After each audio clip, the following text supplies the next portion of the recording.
Salam Tana, T'aina Yistalim, Shabbat Shalom, Senbet Salam. This is the Haya Sidistenya, or the 26th Senbet, or Sabbath remembrance and Sabbath memorial, with the Sabbath reading, as well as the Sabbath teaching, the Sabbath reading, the Sabbath feeding from the Holy Scriptures. And this is known as Be Simentanyawum Ken, or Shemini, Simentanyaw, Be Simentanyawum Ken, Shemini. And it's from the Orit, the Torah reading is Leviticus, Orit ze Lewawiyan, Mi'raf ze Ta'in, chapter 9, verses 1 to Orit ze Lewawiyan, Leviticus, chapter Asara and chapter 11 to verse 47. Now, what is contained, the overview for us is what is contained in this, the 26th Senbet, or Senbet Haya Sidistanyawum, in the 26th Senbet, which is known as in the 8th day, or the 8th day. Now, from the available Masoretic Jewish liturgy, the Jewish liturgy, let's put this here, the Jewish liturgy, well, we have the Chumash, the Chemosh, or the 5 books, which is used in the synagogue, the Mikorab worship and ordinance. It's right here, it says on the 8th day, Shemini, Be Simentanyawum Ken, on the 8th day. Now the 8th day would actually be Sunday, or Ehud. Ehud would be the 8th day. Now, let's first of all go through the reading in chapter 9. The first bait is from verse 1 of chapter 9, Mi'raf Zetain, from verse 1 to verse 7. So let's first begin with the English, give an overview of what this particular reading contains. This reading contains the information and the teaching concerning the priests beginning their ministry, the kahanat beginning their kahanet. The kahanat here begin their kahanet. In other words, the priests, kahanat, begin their priesthood, their kahanet or agelgelot, their service or their ministry. Then we have the matter concerning the strange fire of Nadab and Abihu, the strange fire, the Ingada Isat.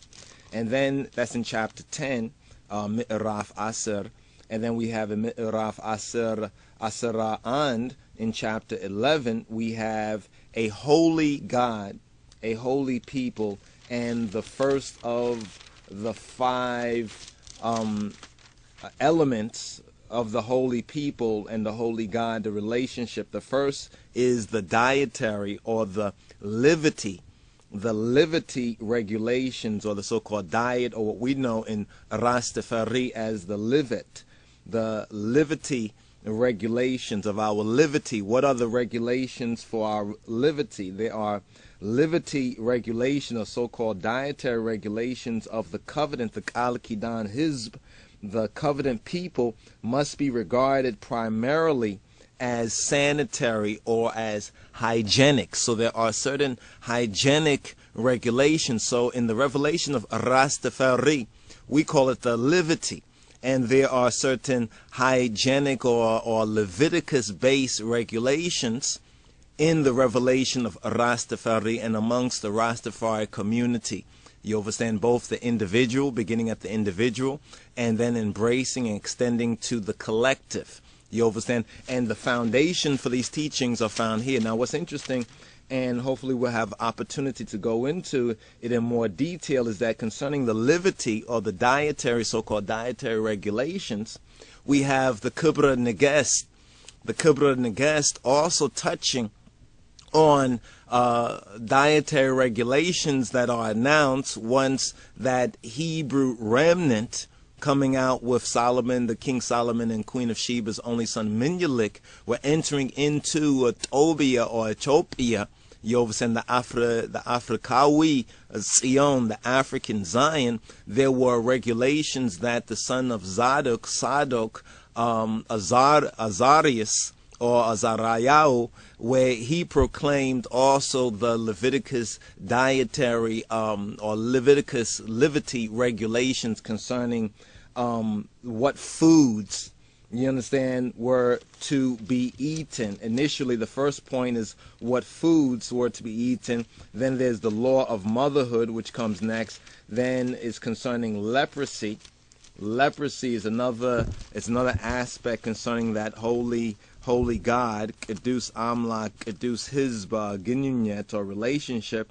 Then we have the law of the lepers cleansing the leprosy.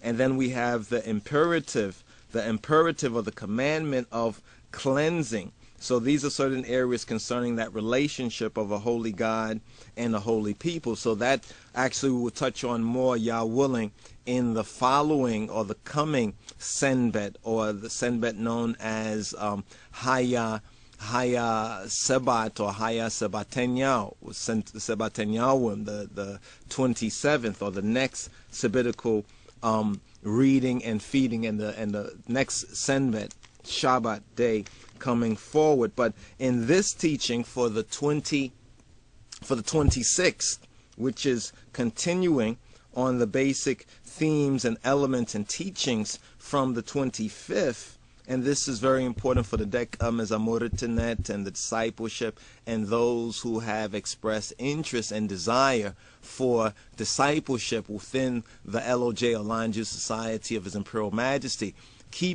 remembering to keep the Senbet, Yetek Eddese, or holy, and utilizing this time and opportunity, and becoming familiarized with it, and seeking to avoid some of these more pharisaical kind of sabbatical, the additional laws that have crept in, or man-made rules and regulations. And our Moshe Christos, Jesus Christos, he challenged the so-called religious or the overzealot, crowd on those matters. So it's for us to first of all learn, well, what is the revealed or the holy word, of the Almighty concerning these issues. And this is the basic foundation. The basic foundation for discipleship is study of Orit or Torah, in the light of the Wengel, in the light of the gospel, because that which Jesus Christos fulfilled,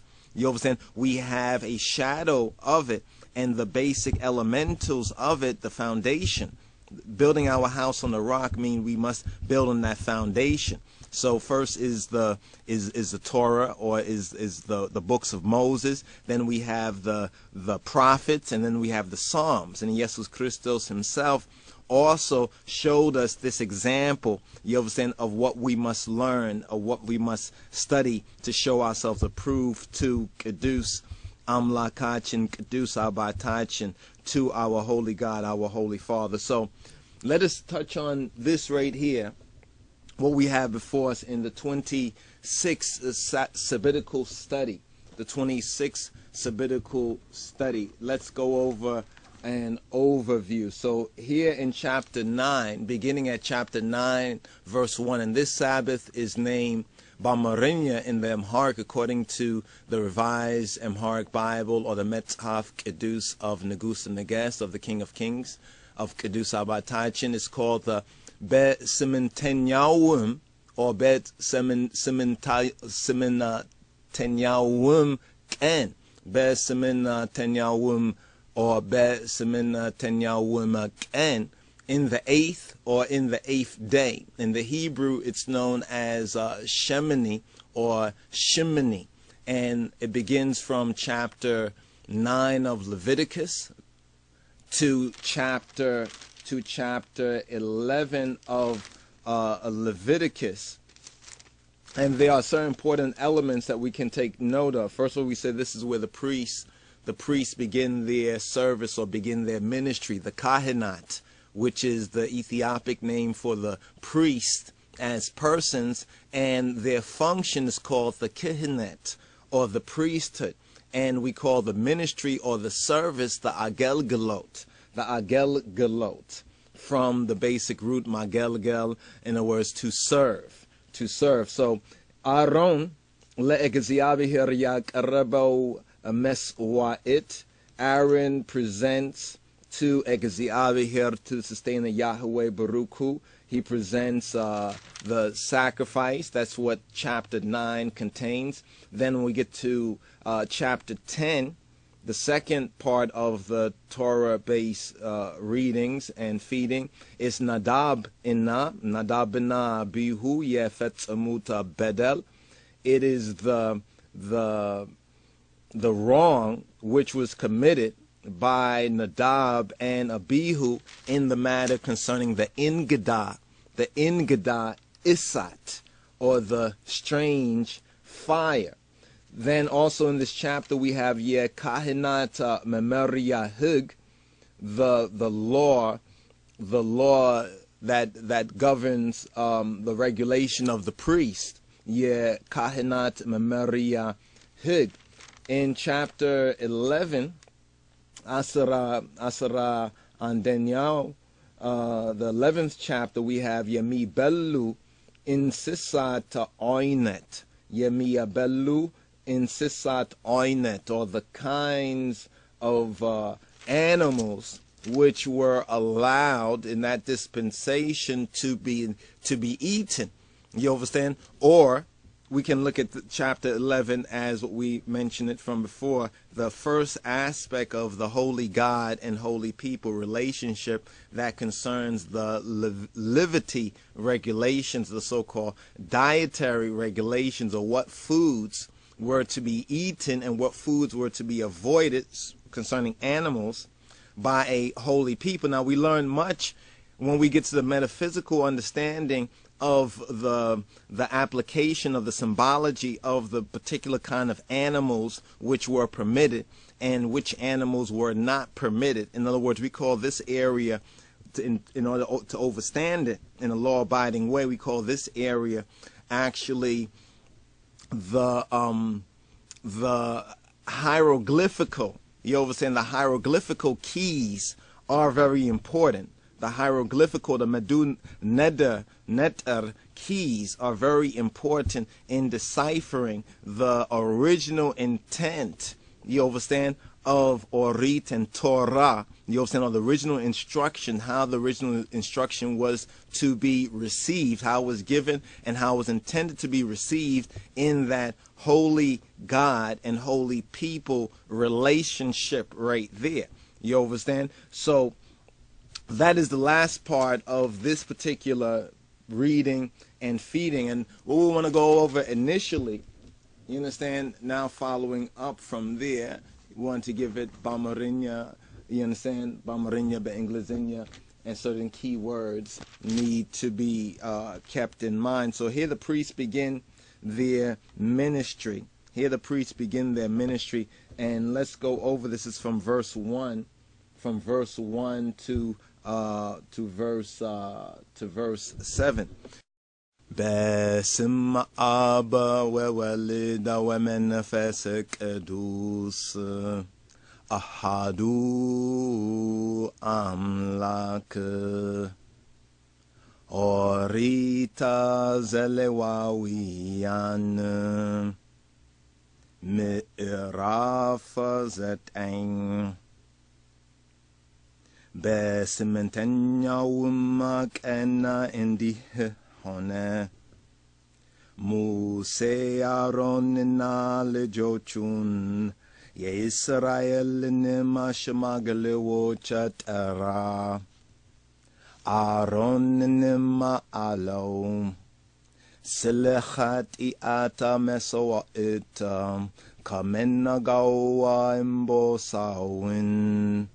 Selemik at elima mesawa itam. Aurawina bega nawura yelela bacho wina wesade. Beegezi ab herfi takarabacho. Ye Israel nimalijocham. Zare gezi abher yigalet alachchalina lechati ata mesawa ita aura fiyelin lemik at elima mesawa ita nawura yelela bachoin anda ometa yehonachoin embo sanat ebotin Ledechin netima mesoa ita bereinina aurana begum. Bezeitima yetelawase ye ihilina qurbana beegzi avi herfita yisawuzen. Wisadu bile nigaracho. Musema yazezacho ina wode megenanyao dinkwana de jafa metu. Machberum huluk erbo beegezi abherfita komu. Musem. Tadargu tazenda egezi avi her yazezoa yihino. Ye egezi avi herim makbura yigalet alachwala ale. Musem maronin. Wede mashawiyawa karbe. Yechat yatihina meswa itina yemikat alawina meswa itihina sawa le rasihina le hizbu mas tesri egezi abherimandazeze ye hizbu na qurbana karibam asa tesri alachowim alawm. This is the first bait, the first paragraphical of the chapter of Leviticus chapter 9, where the priests begin, where it reads that the priests begin their ministry. The priests begin their ministry. Aaron le'egzi avihir yakarabo meswa'it. Aaron presents to Egezi Abihir the sacrifice, or really the offering. Really more correctly, it's the offering. Meswa'it. It's the offering. And it reads, and it came to pass on the 8th day, thus the name of this 26th Senbet, or Besimin Tenyau and Shemini or Shemini. It came to pass on the Shemini, Be Simintanyawum end, that Moses called Aaron and his sons and the elders of Israel. And he said to Aaron, take thee a young calf for a sin offering and a ram for a burnt offering without blemish, and offer them before the sustainer Yahweh Baruchu. And to the children of Israel thou shalt speak, saying this, take ye a kid of the goats for a sin offering, and a calf and a lamb, both of the first year without blemish, for a burnt offering. And it goes on in verse 4, also a bullock and a ram for a peace offering, to sacrifice before the sustainer Yah, and a meat or meal offering mingled with oil, for today Yahweh the sustainer, Ekaziyavir lotu sabhat, will appear to you. And they brought that which Musa commanded before the tabernacle of the congregation. All the congregation drew near and stood before the sustainer Yahweh. And Musa said, this is the thing which the sustainer Yahweh commanded that ye should do. And the glory, or the Shekinah, the Shekinah, the Kubur of Egeziavihir, of the sustainer Yahweh, Baruch Hu, shall appear to you. And Musa said to Aaron, go to the altar and offer thy sin offering, thy burnt offering, and make an atonement for thyself, or for Rasihin, for your head, and for Lehizbu, for the people, and offer the Meswa'it of the people, and make an atonement for them as the sustainer Yahweh commanded. And this is verse 7. So this is the first paragraphical of this particular chapter. Now, overall, this is where Aaron where he presented an offering,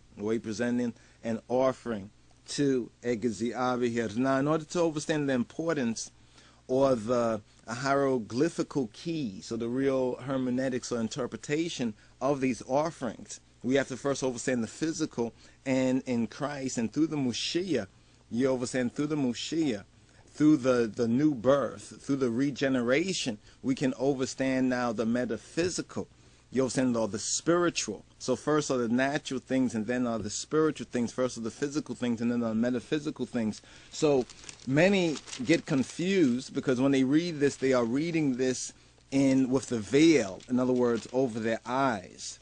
And therefore all they're seeing is so-called animal sacrifices. You understand? And that was the fault of later Judaism, which the Moshiach Yehoshua, which he reproved. You understand? He reproved the so-called Jews, or the religious authority of that day, the Pharisees, the Sadducees, the Sanhedrin, the so-called doctors, and the reverends, the pastors, the bishops. You understand? All of these leaders of religion, for their hypocrisy, you understand, and their error. But from the very beginning and the foundation of this teaching on Leviticus, we tried to remind you all, and remind the disciples, of the fact that, first of all, Schofield Study Bible has a preliminary, is a preliminary study for the disciples in the sabbatical studies. When you look at the footnotes and you reference it and you meditate upon it and you reason and even have fellowship and Bible study, you will notice that the burnt offering, it typifies, is a type of Christos, Christ offering himself without spot to Egeziavihir, to the sustainer, to do his Father's will, even to death. And then it breaks down for us, you understand, as a preliminary overview, the creatures that were acceptable for sacrifice, the 5 types of creatures, and what they symbolize. Now, we understand the symbolism based on the Ethiopic Genesis, you understand, or based on the Kemet, you understand, and based on the Ethiopia, the Tobia, the ancient Ethiopia, out of which these original ancient mysteries came from, its true African, or its true black, you understand, its root, or its true Ethiopic roots. Then we'll be able to properly decipher, you understand, why and how the Almighty called his son out of Egypt, why he sent them into Egypt, what was the rescue mission, you understand, really to be about, and to really be for, and to really understand that which comes before. You understand Judaism, or at least what we know today of Judaism from its roots. So if we study these creatures, like for example the 5 creatures that were acceptable for the Meswa'it, according to the basic elements, we have the bullock, or the ox, as one, and that's also a type, that's a hieroglyph, we can say. Then we have the sheep, or the lamb, which is another type of hieroglyph. We have the goat, you understand, or the goat type, or that which looks like the goat in the hieroglyphs, you understand, which is also a type. We have the turtle dove, or the pigeon, You understand? The turtle dove or the pigeon, which is also a type. So these are the basic 5 types of creatures which were acceptable for the meswa'it,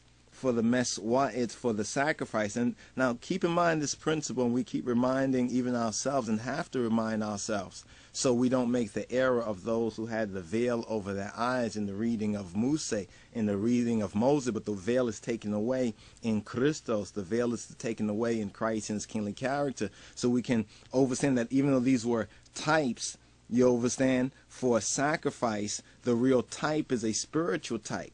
You understand? It's just like when you teach children, you understand, and they have like a cartoon, you understand, or you use a broad sketch. You understand? As a child grows and grows in knowledge, they begin to understand the fine details and the abstracts. You understand? Even though originally concrete, you understand, or raw type of images needed to be used initially, as they grow, they begin to understand, think with a more abstract, a refined mind. And this is what it means for us to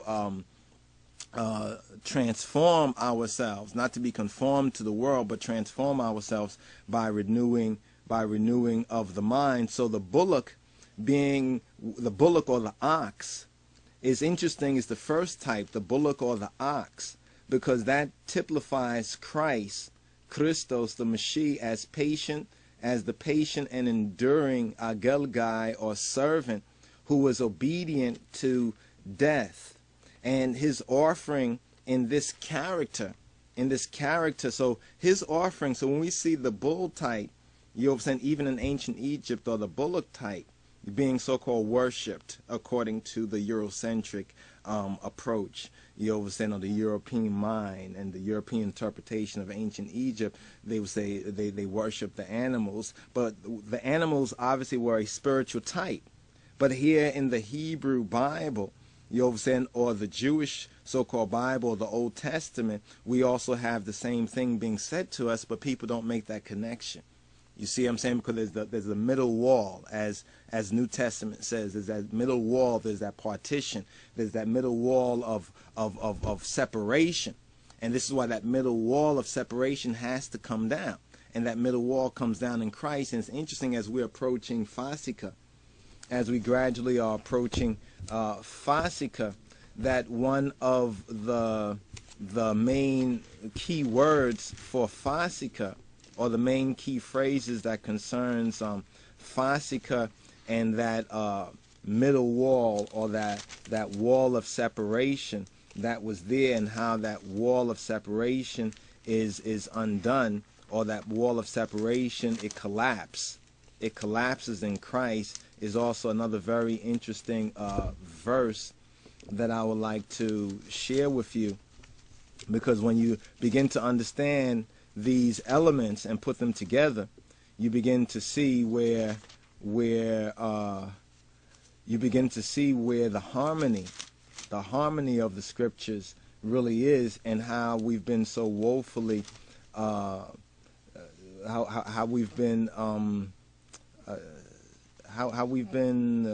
hoodwinked and bamboozled and deceived, or only told bits and pieces of it, and even that in a very twisted way. Let's get this part of the verse, because there's a couple of things that can really accept it, as well as they identified themselves with what they were offering. That this really should be me. Word to God, there go I, is another way of seeing it and recognizing that this is me. This is in place of me. In type, it answers to the Mitmenon's imnet, to their subjective faith, accepting and identifying himself with Christos, identifying himself with the Mashiach. Romans touches on examples of that as well, and teaching on that. Romans 4 and 5, chapter 4, verse 5, Romans chapter 6, verses 3 to 11. Now the Mitmenon, or the faithful, the one who admits in spirit and in truth. The mitman on the manya is justified, is now made righteous, is justified